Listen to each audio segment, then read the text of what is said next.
ఓం మహాగణాధిపతయే నమః. ఓం గురుభ్యో నమః. ఓం శ్రీమాత్రే నమః.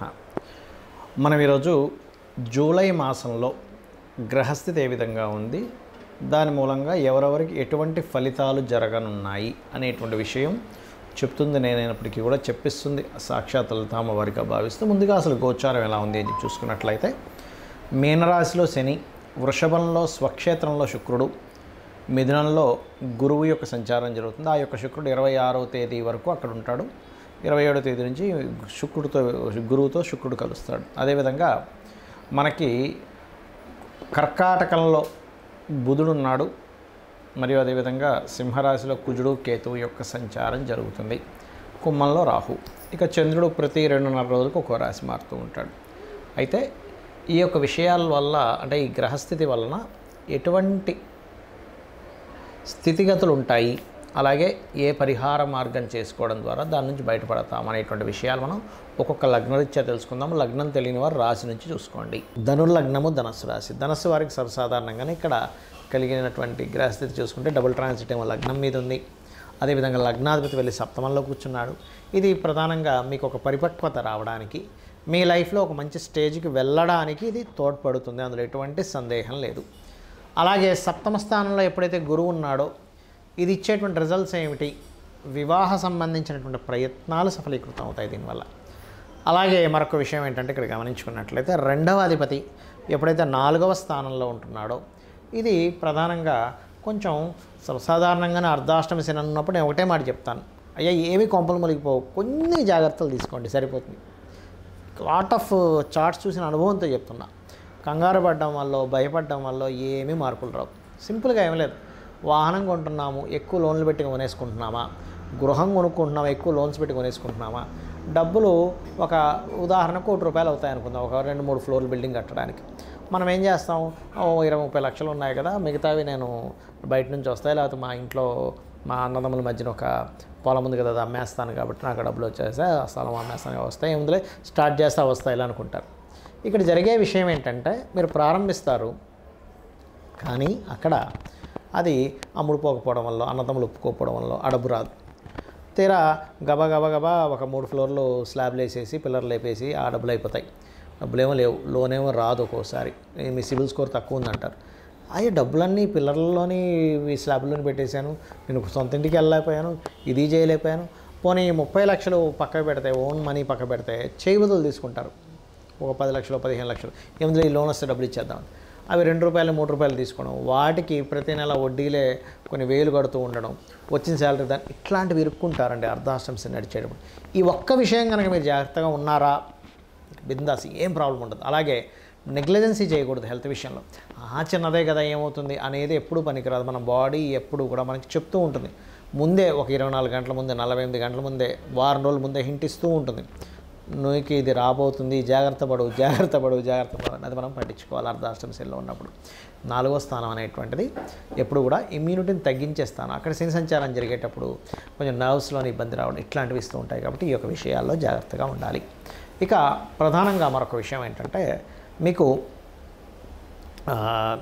గురుబలము అంటూ ఉంటారు. లగ్నాన్ని గురువు చూస్తున్నాడు కాబట్టి కొన్ని అదృష్టం కొద్దిగా కలిసి రావడం. కాకపోతే 6వ స్థానంలో శుక్రుడు ఉన్నందుకు సహజంగానే ధనుర్లగ్నానికి 6th హౌస్లో కానీ 11th హౌస్లో కానీ సహజంగానే ఎవరికైనా ఏ లగ్నమైనా 6, 11 స్థానాలు శుక్రుడు ఉంటే మంచిది కాదు. ఆ రకంగా ఇక్కడ వివాహ ప్రయత్నాల విషయంలో లేదా జీవిత భాగస్వామితో అనవసరమైన ఘర్షణలు వస్తూ ఉంటాయి. ఈ విషయంలో కాస్త జాగ్రత్తగా ఉండండి.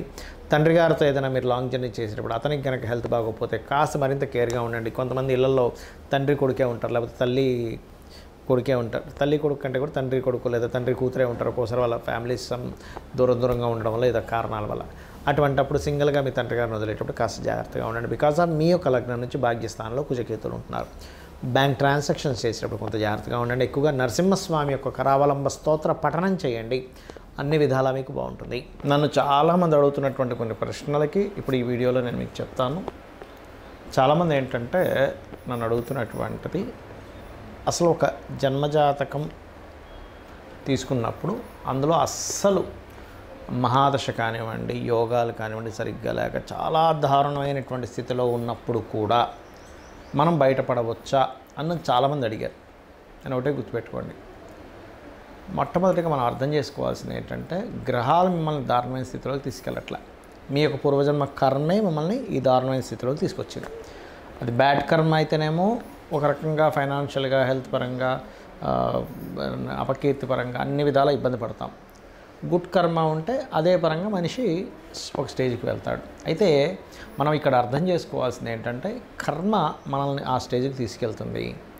కానీ ఆ కర్మ ప్రదాత అయినటువంటి ఆ యొక్క అమ్మవారు కానివ్వండి, స్వామివారు కానివ్వండి, పరమేశ్వరుడు అనుకోండి, మీరు పూజించేటువంటి ఏ దేవతా స్వరూపమైనా కానీ, అది విష్ణువు, శివుడు, రుద్రుడు ఎవరైనా కానీ, వాళ్ళ చేతిలో వాళ్ళ యొక్క కనుసైకల్లో ఈ విశ్వం మొత్తం తిరుగుతూ ఉంటుంది, గుర్తుపెట్టుకోండి. అయితే మీరు ఎటువంటి గ్రహస్థితిలో జన్మించినా ఒకటి నిత్యము గనక దేవతారాధన చేయడము, జస్ట్ మీకు ఏ మహాదశ ఏ అంతర్దశ నడుస్తుందో దానికి సంబంధించిన దానం కనుక ఇవ్వగలిగితే ఇంకొకటి ఇంకేం పెట్టుకోకండి. నేను భగవంతుడిని పట్టుకున్నాను, నాకు ఖచ్చితంగా మంచి జరుగుతుంది అనేటువంటి భావనలో ఉంటే 100% సెట్ అవుతుంది.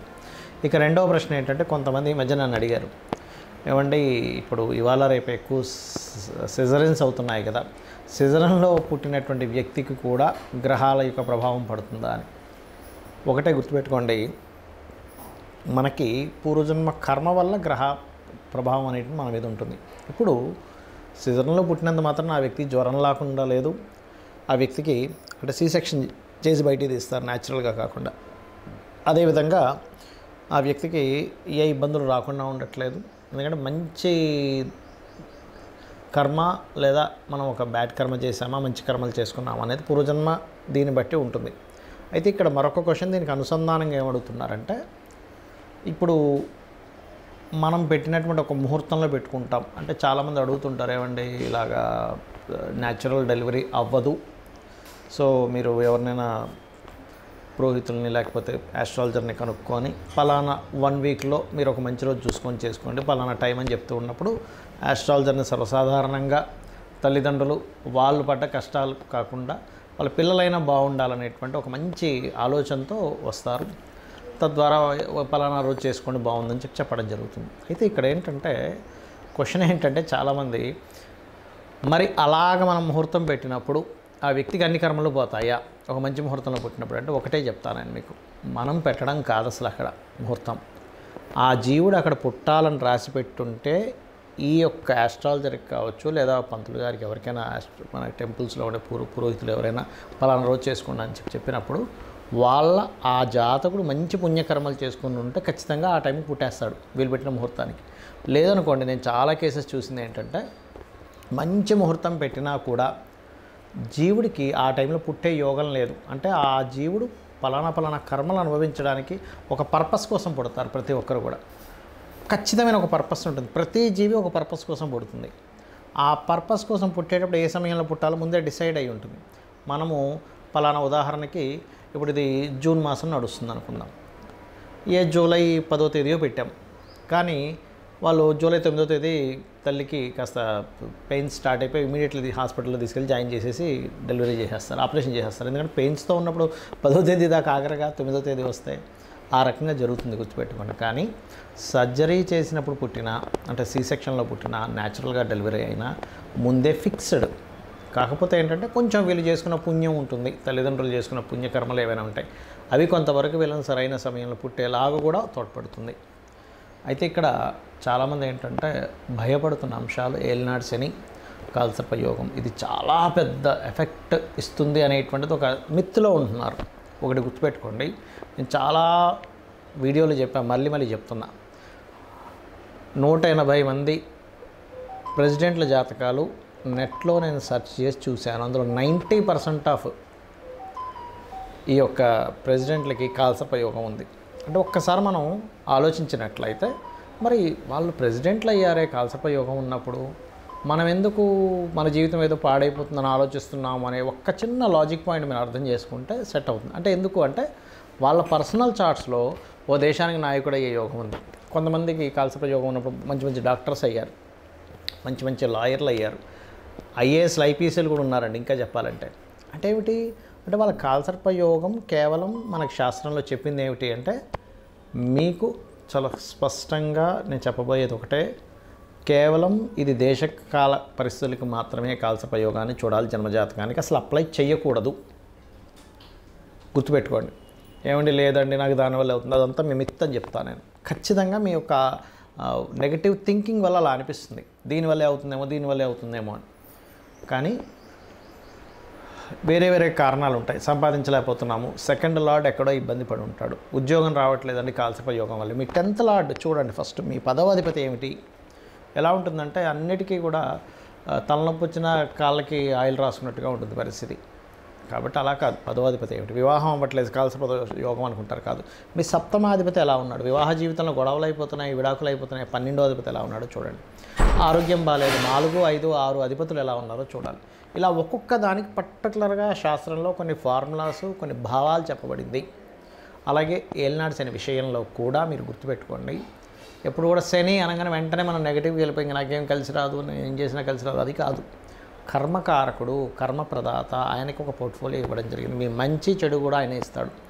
కాబట్టి ఏమిటి, ఏలినాడు శనులు అర్ధాష్టమశనులు అష్టమశనులు నడిచేటప్పుడు ఎక్కువ నిద్రపోవడం చేయకూడదు, యాక్టివ్గా ఉండాలి, ఎక్సర్సైజ్ చేస్తుండాలి, ఎప్పుడు ఏదో పనిలో ఉంటుండాలి, శ్రమిస్తుండాలి. శ్రమకారకుడు కాబట్టి మనకి ఇబ్బంది కలగకుండా ఉంటుంది. దాంతోపాటు మీకు దగ్గరలో ఏదైనా ఆలయం ఉన్నట్లయితే ప్రత్యేకంగా స్కందుడి ఆలయము లేదా గణపతి ఆలయము లేదా అమ్మవారి ఆలయం, ముఖ్యంగా హనుమాన్ ఆలయం కనుక మీరు రెగ్యులర్గా వెళ్తున్నట్లయితే ఏలినాడు శని ప్రభావం కంప్లీట్గా పాజిటివ్గా పనిచేస్తుంది మీకు.